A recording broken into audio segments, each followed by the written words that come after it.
The day they hauled my mother's piano onto that truck, they carried it like a broken cabinet. My husband stood out on the porch, hands in his pockets, and said 3 words, "Just dead wood." A few months later, in a living room that still smelled like smoke, the insurance adjuster sat down on my couch, opened a file, and asked me a question that made my heart drop to the floor. "Do you have any recent photos of your Steinway piano, Mom? The vintage one listed here for over $100,000. My name is Linda. I'm 62. I used to be the librarian at a high school out on the edge of Dayton, Ohio. The kind of town where the winter wind whistles through old window frames, and in the summer you can smell fresh-cut grass from the football field all the way into the library. I've never been a 6-figure person. My life has always been measured in pages turned, not dollars earned. The only keys I've ever cared about were the ones on my mother's piano. The piano my husband Roy called dead wood wasn't just a heavy piece of furniture hogging one corner of the living room.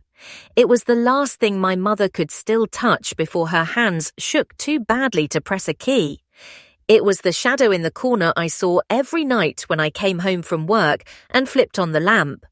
It was the excuse neighborhood kids used to wander over and crowd together on the bench while I plunked out simple songs. Roy is 65. He used to be a maintenance supervisor at a plant not far from here. When the plant started cutting hours, his paycheck shrank, and so did that man-of-the-house pride he carried around. The less money he brought in, the more he talked about money. He started walking through our house like a foreman, pointing at things that didn't earn their keep. "This place is like a museum," he would mutter, eyes passing over the framed photos, the old toy boxes from when our daughter Megan was little, and finally landing on the piano. "You don't play it. Nobody comes for lessons. It just sits there collecting dust.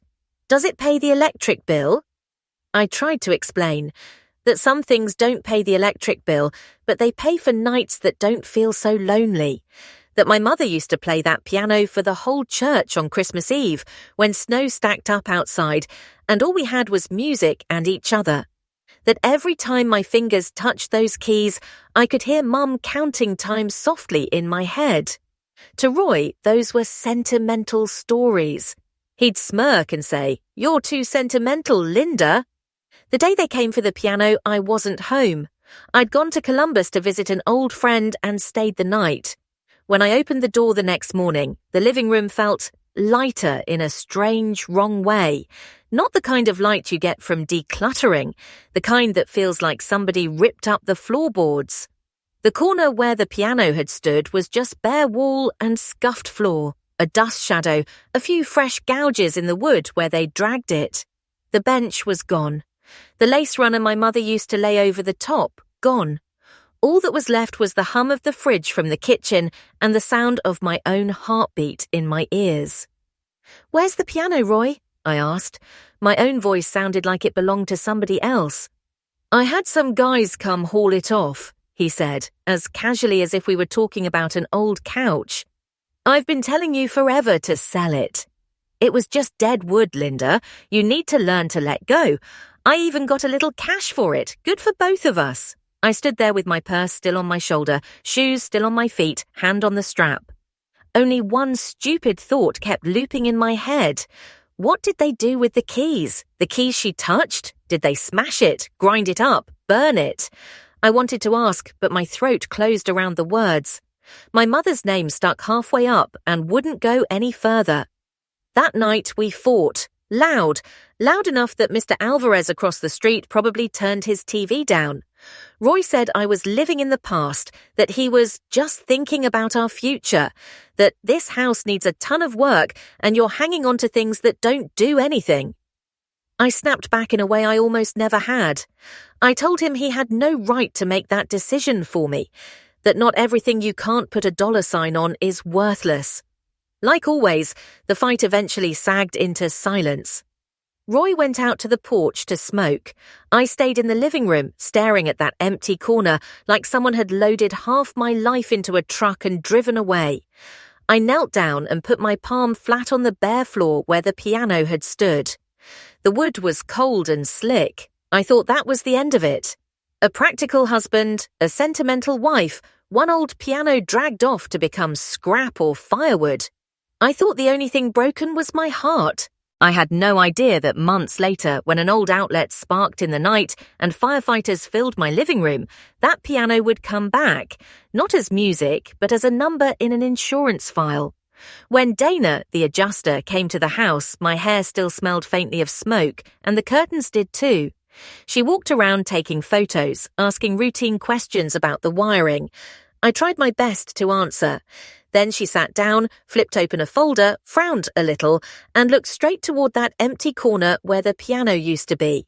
In your policy, she said slowly, there's a rider for art and collectibles. It lists a Steinway & Sons baby grand piano in this room, insured for $115,000. I'll need some recent photos of it before the fire. I stared. She was pointing at empty air. The piano had been gone for months. I didn't even have time to process the question before Dana laid one more line on the table, and it sent a cold line straight down my spine. That rider was updated 3 weeks before the fire, she said. It has both your signatures. I looked down at the photocopy she laid gently on the coffee table. My loopy cursive sat right there next to Roy's tall, sharp scrawl. That's when it really hit me. To Roy, my mother's piano wasn't just dead wood. It was also a 6-figure line item, and it was part of a plan no one had ever bothered to tell me about. I stared at my own name until the ink blurred. A few weeks earlier, Roy had put a stack of papers on the kitchen table while I was trimming chicken. Insurance update for winter, he'd said. I already read it. Just a renewal and a bump in coverage. Sign here, honey. My hands smelled like onion and garlic. I wiped them on a dish towel, picked up the pen, and signed where he tapped, just like I had done for 40 years. Now that signature was the star of Dana's folder. Roy spoke first, like he always did. There must be some mistake, he said, trying to smile. I didn't recognize that smile anymore. The piano was here when we updated the policy. My wife, she's very attached to it. We only talked about getting rid of it after. Dana didn't nod or shake her head. She glanced over at the smoke-stained wall and that empty patch of floor. So, she said very calmly, you're saying the piano was here right up until the fire? Roy answered so fast it sounded rehearsed. Yes, of course. Dana wrote something down. I watched her pen move, that small scratchy sound filling the room. She looked up at me and gave me one of those professional, polite smiles. If you can, she said, I'd like you to dig up some photos of this room from the last 6 months. Any gatherings, holidays, birthdays, anything that shows the piano in place. Our company has to verify that listed items were actually present at the time of loss. My mouth went dry. The last 6 months, the only thing I'd pointed my phone at was the garden, the neighbour's cat, the sky at sunset. Since the day the piano left, I'd avoided that room more than I'd gone into it. I'll try, I managed, but since we cleaned up, I haven't really taken pictures in here. Roy jumped in. But you've got pictures from Christmas, honey. Remember, that Christmas was 2 years ago. Mum had already passed, but the piano was still there. I remember because that was the last time I put a little evergreen wreath on the lid. I looked at Roy, and he looked away. Dana didn't show a reaction. No problem, she said. The more, the better. I'll also need to review your previous policy before the rider was updated, just to see whether the piano was listed there or added recently. She stacked the papers neatly and set them down where both of us could see them. Today is just fact-finding, she added. The fire was minor, but because there's a high-value art rider, our fraud department will do a standard review. I hope you understand. I don't remember if I nodded or just sat there. I only remember that when Dana left and the door closed, the house felt colder. Roy went straight for the fridge, popped a beer. The little hiss of the tab sounded way too loud. Don't make this into a big deal, Linda, he said, not looking at me. This is just procedure. Insurance people always act suspicious. I've got it handled. I stood in the living room, looking at the blackened patch of wall where the outlet had blown, the scorched outlet itself waiting to be replaced. I thought about the young firefighter that night telling me, "You called just in time, Mum. Another few minutes and the whole room would have gone up." If the piano had still been there, it would have gone up in flames too. The keys my mother played would have curled and cracked. The soundboard would have splintered. The fire never touched the piano. Something else was burning now. It was burning low and slow, in the fine print of papers I'd signed without reading. That night I dreamed I was in a long hallway with pianos lined up on both sides. Every one of them had no keys, just empty key beds. I walked down, touching smooth, keyless wood, trying to remember the sound of my mother playing, but nothing came out. At the far end, there was a little table with a stack of blank papers and a pen laid out. Behind me, a familiar voice said, "Just sign, Linda. It's only paperwork." I woke up sweaty, my nightgown stuck to my back. Roy was snoring softly beside me, as if nothing in his world had changed. The next morning, when he drove off to meet the guys and talk repairs, I pulled an old plastic box down from the cabinet in the living room. It was full of odds and ends, old pay stubs, letters from my mother, receipts. I decided if Dana was going to ask questions, I should at least know what I'd actually signed. I spread everything out on the coffee table and made a little stack of anything that said insurance, house deed, roof repair invoice, the original homeowner's policy. My eyes moved slowly, line by line, the way they used to when I read aloud to my 9th graders. In a plastic sleeve, I found a copy of the updated insurance policy. The last page had our signatures.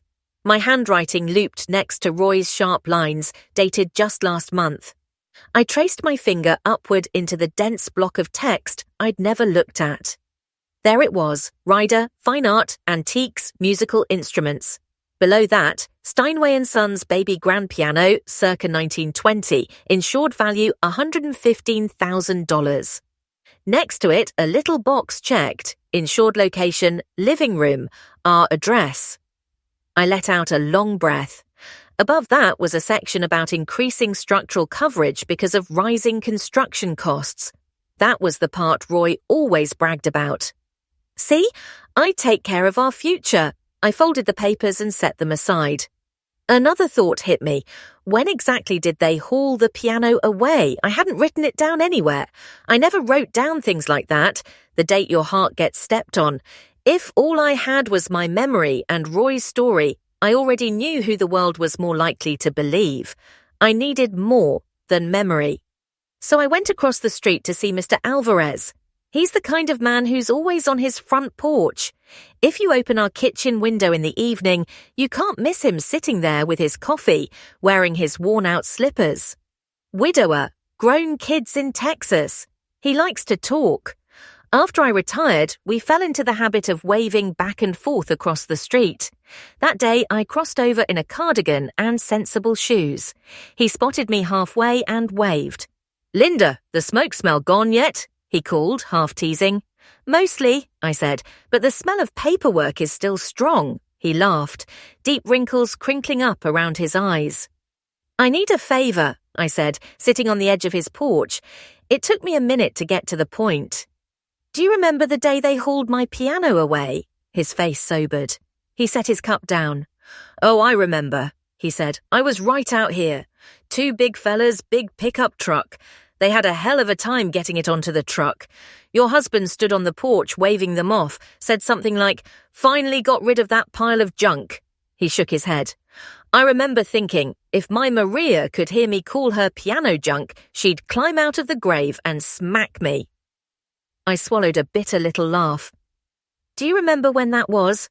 I asked. "Like, roughly what day?" He squinted out at the street like the date might be painted on the asphalt. "It was the week after Labor Day," he said finally. "I remember because I'd just rehung my flag. Early September. I did the math. Labor Day, early September. Dana had said the rider update was signed November 4th. The fire was November 25th. The piano had been out of the house for nearly 2 months before Roy turned it into a line item. Mr. Alvarez," I took a breath. "Your doorbell camera, does it still have that video?" His eyes brightened. He used to be some kind of electronics tech and loves showing off his gadgets. Sure does, he said. Keeps recordings for a few months. I remember showing that clip to the FedEx guy afterward, telling him that's what real heavy lifting looks like. Come inside, let's see. He pulled the feed up on a little screen, scrolling back through the calendar. He tapped the week after Labor Day, picked a day. There it was, my front porch, a pickup backed up to the curb, two men sweating and grunting as they wrestled my piano up the ramp. Roy on the porch, arms crossed, mouth moving in words the camera couldn't catch. The timestamp was clear, 9:37 a.m., September 10th. That timestamp hit me like a single hard note in my chest. September 10th, piano gone. November 4th, rider signed. November 25th, fire. Those dates lined up in my mind like black notes on a staff. Could I get a copy of that clip? I asked, my voice so low I had to repeat myself. Of course, he said. If you need it, you've got it. Something wrong? I shook my head. I wasn't sure I could trust my voice to explain it without my face giving away too much. He didn't push. I'll send you the file, he said, and I'll keep a copy. Good to have a second pair of eyes. That night I sat at my old computer and replayed the clip over and over. Every time that piano lifted off the ground, my stomach sank. But under the sadness there was something else. Clarity. For the first time in months, I had something more than fuzzy memories. I had something I could lay on a table in front of other people. I pulled out a spiral notebook, the kind I used to keep budget notes in, and turned to a blank page. I started writing down dates, piano hauled away, rider signed, fire, Dana's first visit, the quiet nights in between. I wrote slowly and carefully, like mum copying sheet music. Each line had its place. Then I pulled out Dana's business card and dialed. That evening, Roy got home later than usual. He smelled strongly of beer, jacket slightly askew. I met up with Bill and some of the guys at the bar, he said, like a preemptive explanation. We were talking about how to make the most of this claim. Bill says if we play it right, we could get the floors redone, maybe upgrade the kitchen. I looked at him and felt like I was watching a stranger. Or maybe this had always been him, and I just never looked straight at it. Did you tell them about the piano? I asked. Tell them what? He frowned. That you put it on the policy for $115,000 after it was already gone. That we signed that rider months after it went on a truck. His face tightened. Linda, you're blowing this out of proportion, he snapped. What matters is the total value of our home. The piano was here for years. Insurance doesn't come around every day checking who owns what. They assess risk on paper. You have to use your head. So you knew exactly what you were doing, I said quietly. You knew the piano wasn't here anymore when you added it. You knew if the fire had been worse, the report would say loss of Steinway, even though it was already sitting in a junkyard somewhere. Don't use that holier-than-thou tone with me, he shot back. I've paid premiums my whole life. If they pay out a little more one time, big deal. That piano... He stopped, looked me straight in the eye. That piano wasn't your mother. It wasn't your soul. It was a piece of wood. We need money to fix this house, not a shrine. I thought I would scream. Instead, my voice came out even, steady like a metronome. Did it cross your mind, I asked, that if they look into this and they see my signature and they decide not to believe me, I'll be right there in it with you. I don't have that many years left to be running up and down courthouse stairs, Roy. He waved his hand. Nobody goes to jail over something this small, he said, like he was trying to convince himself too. Worst case, they cut the payout. I'll tell them I misunderstood, blame the agent. Just let me handle it. For the first time in 40 years, the words, let me handle it, made my skin crawl. That night I watched him sleep in the dim light. The wrinkles around his eyes, his thinning hair, that soft belly of a man who'd eaten a lot of late-night takeout after long shifts. This was the same man who once drove me to work every winter morning the year Megan was born, and I didn't trust the icy roads. The man who nearly slipped on the steps when we first brought the piano into the house and just laughed. Somewhere between then and now, a gap had opened up. I just hadn't noticed how wide it had become. I rolled away and stared at the ceiling, thinking about my phone call with Dana that afternoon. I'd told her everything. The day the piano left, the doorbell video, the way Roy had slid the papers under my hand, the talk at the bar about making the most of the claim. On the other end, Dana had listened quietly. "Thank you for being honest," she'd said. "If you'd like, I can schedule a formal interview. I can't recommend specific attorneys, but I do think it would be wise for you to have someone look out for your interests." I gave a small, tired laugh. I spent my whole life thinking my interests were automatically tied up in my husband's, I said. Maybe it's time I look at them separately. The formal meeting happened in a small room at the insurance office, about 20 minutes' drive from our house.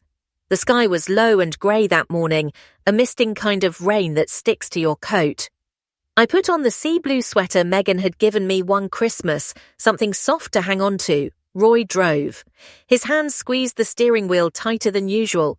For all his talk about just procedure, he didn't say much. He was worried. For once, I didn't feel guilty about that. Inside, besides Dana, there was a quiet man from the fraud department. Not intimidating, just very still. A little recorder sat on the table next to a neat stack of documents flagged with sticky notes. "We're going to record this conversation," Dana said gently, "just so there are no misunderstandings later. Is that all right?" Roy nodded before I could even open my mouth. The recorder gave a little beep. At first it was the usual: name, address, date of the fire, timeline of that night. Roy talked smoothly. I filled in little details: how the burning smell woke me up, how Mr. Alvarez knocked on the door. They let me talk. Those details sometimes tell them more about who you are than any form can. Then the man from fraud opened a different folder. "Now let's talk about the fine art rider," he said, "specifically the Steinway." Roy slipped right back into his confident tone. "Yes," he said, "my wife was very attached to that piano. It was her mother's.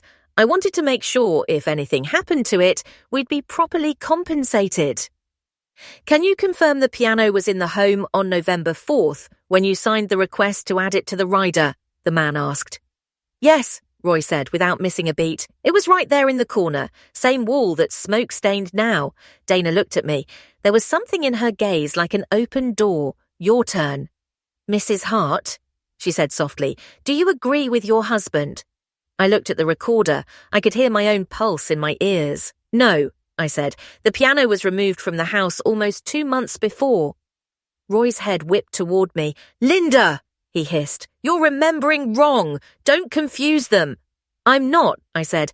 "It was September 10th. 2 men and a pickup. Mr. Alvarez across the street has a doorbell camera.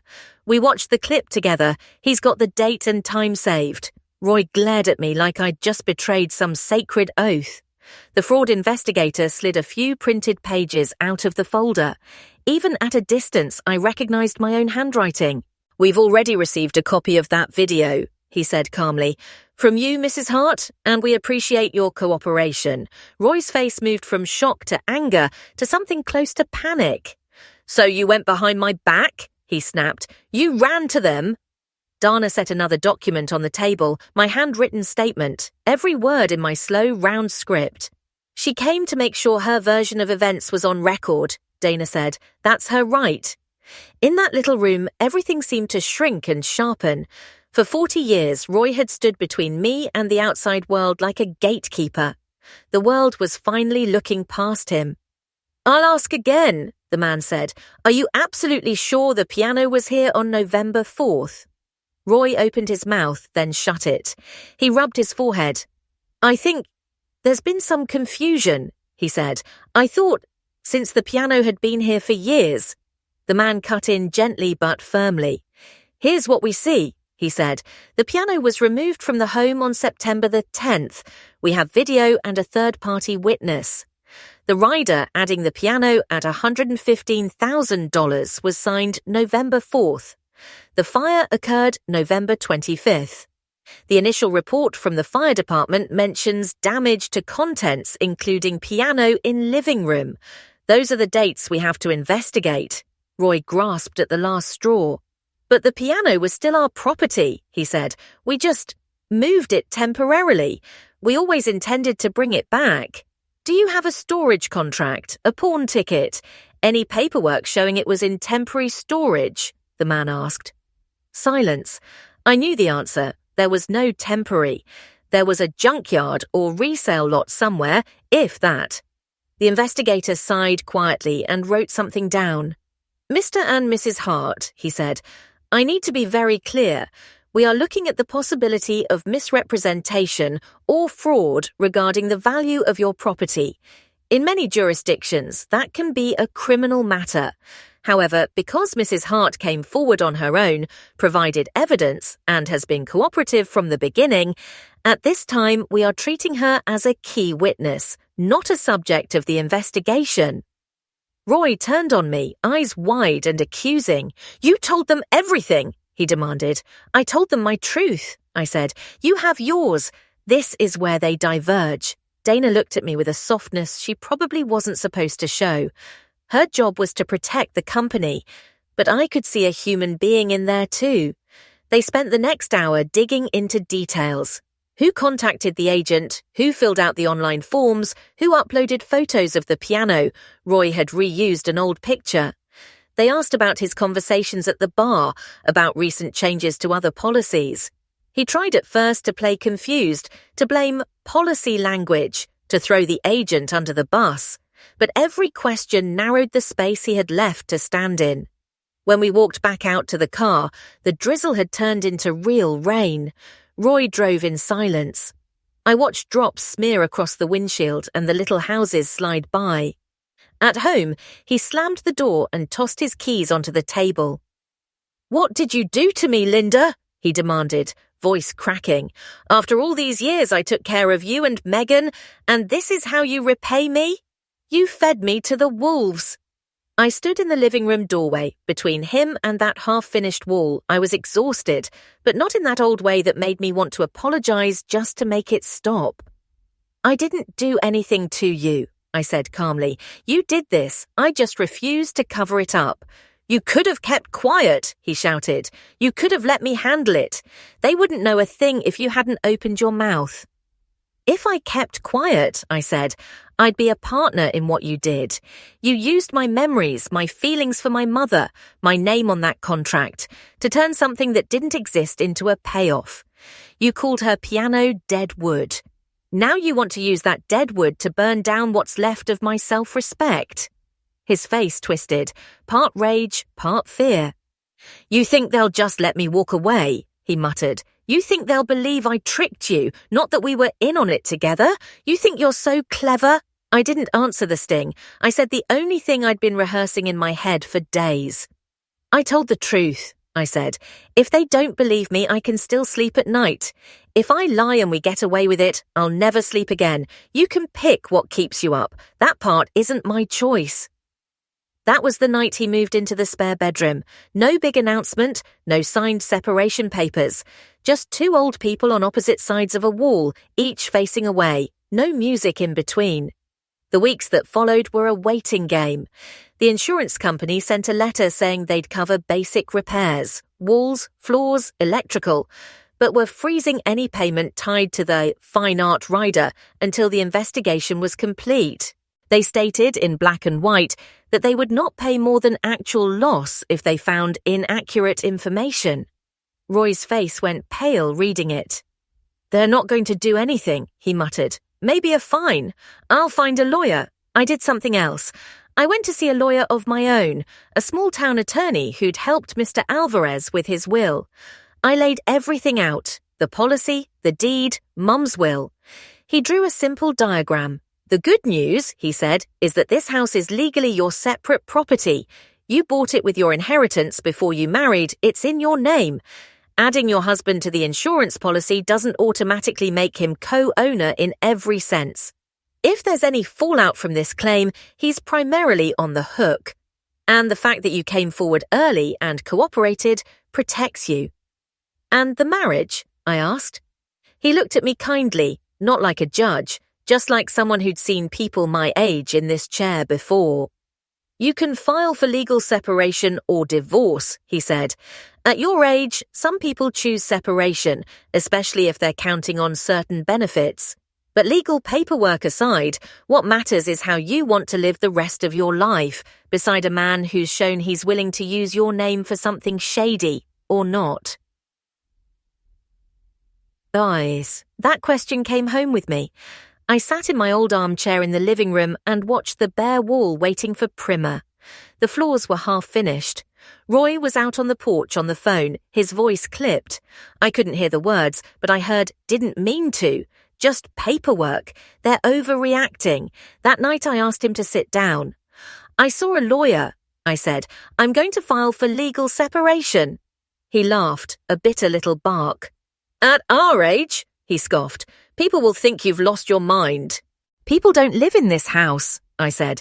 "They don't know what it's like to watch the man you married turn your most precious memory into a square on a balance sheet. They don't know what it's like to be dragged into that because you trusted him with your signature. I don't care what they think. I care whether I can look myself in the mirror in the morning." He jumped up. "What about all the years I mowed this yard, fixed this roof, drove you back and forth, voice," he shouted. "All the nights I sat up with you when your back went out. Do those years vanish?" "No," I said. "I remember those too. I'm keeping them. But I'm also keeping the day you called my mother's piano dead wood. The day you used it to pad a claim. The day you told me I could have kept quiet.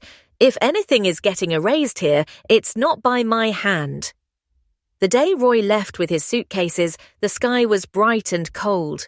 Mr. Alvarez watched from across the street, didn't say a word, just raised a hand to me when Roy's car pulled away. I waved back. There was an emptiness, but it didn't feel like it did when the piano left. This time, the empty space felt like something I might get to fill on my own terms. The repairs finished toward the tail end of winter. New cream-coloured paint, new flooring, new outlets. The contractor did good work. Insurance paid their share. I covered the rest from my own savings. The one account Roy always said was for fabric and sewing stuff. On the last day, the young contractor stood in the middle of the room and smiled. "Now this room needs a focal point," he said, "like a piano or something." I actually laughed. For the first time in a long time, the word piano didn't punch a hole in my chest. "Maybe so," I said. The answer came a few weeks later in a way I didn't expect. One afternoon, my phone rang. Megan. "Mum," she said, voice hesitant. "I saw the report about the claim. Dad called me, said you sold him out and got him into trouble. I listened to him, but I kept remembering all those times when I was a kid. Whenever there was paperwork, you just signed whatever he put in front of you. I didn't think you'd just wake up one day and decide to destroy his life. So I want to hear it from you." So I told her, not to win her over, but so my story would exist somewhere besides my own head and the insurance file. I told her about Grandma's piano, about the day it left, about the video, Dana, the meeting, everything. She was quiet for a long beat. "I'm sorry, Mum," she said finally, her voice rough. "I've spent years thinking you exaggerate. I thought Dad was just being a little too practical. I never pictured him going that far. I told him I'm not on his side this time. And there's something else." She took a breath. "The music school here is clearing out some instruments to raise funds," she said. "There's an upright piano, nothing fancy, not a Steinway, but solid. They're selling it cheap to locals. I was thinking, if you'd want it, we could split the cost, and I'll drive it out. I'd like my kids, if I ever have any, to know their grandma through your music, not through some story about a fire and an insurance claim." My throat closed up. I thought I'd learned to live with a house without a piano. Turns out some empty spaces never really settle. "We'll both pay," I said, "but I want to put in more. Not because I have more money, because I owe your grandma a new piano." The new piano arrived on a clear morning. Megan rented a truck and brought a friend to help. Later, Mr. Alvarez told me, laughing, "Looked just like the day they took the old one, only this time, the person smiling on the porch was you. They set it in the same corner, fresh wall, sunlight slanting in, smaller than Mum's baby grand, less glamorous, but when I pressed a key and the note rang out, it sounded right." That night, after everyone went home, I sat on the bench alone. I put my hands on the keys and waited. In my head, every voice took a turn. Mum counting 1, 2, 3, 4. Roy calling it dead wood. Dana asking if I wanted a lawyer. The attorney talking about my rights. Megan apologizing. I let them all drift by. Then I picked a simple hymn. The one Mum used to play when she was tired but still dragged herself to church. The first note came out shaky. My fingers trembled. The second note was steadier. By the second verse, the only sound I really heard was the piano and my own breathing. The music didn't bring my mother back. It didn't scrub my name off those contracts. It didn't erase the burn mark that used to be on the wall. But it did something else. It reminded me that my life is not just signatures on pages someone else wrote. I still have keys I can press. That night, before bed, I stood in front of the bathroom mirror. Steam fogged the glass, blurring my reflection into a smudge of white hair and rounded shoulders. I wiped it clear. What stared back wasn't young or pretty, but it was me, whole, with everything I'd lost and everything I'd managed to salvage. I thought about Dana, about Mr. Alvarez, about the lawyer, about Megan, about the neighborhood kids who might come over someday and clumsily plunk at the keys while I teach them a scale or two. I thought about women like me sitting in small living rooms all over the country, surrounded by junk their husbands roll their eyes at, listening to lectures about the future being more important than old stuff. Some of them will never sit across from an insurance investigator. Their crises will never show up in a file. But they'll still have to decide whether to keep their mouths shut or say, "No, this is mine." If someone asked me whether I regret speaking up, I'd remember the day the piano went onto the truck, the day Dana laid that contract in front of me and said, "Your name is on this too." I'd remember the cold shiver of realizing I was standing on the line between right and wrong just because I trusted too easily. And I would say, "No, I don't regret it. I regret all the times before when I stayed quiet." Outside, the wind pushed at the porch railings. The house creaked a little, like all old houses do. In the living room, the new piano sat in the corner, silent for now, waiting for someone's hands. I knew that in the morning, I'd sit back down on that bench and put my fingers on the keys again. Not to prove anything to Roy, not to impress an adjuster or justify a claim, just to remind myself that no matter who called it dead wood, no matter who tried to turn it into a dollar amount on a form, in this house, under my hands, it is still a voice. And this time, that voice belongs to me.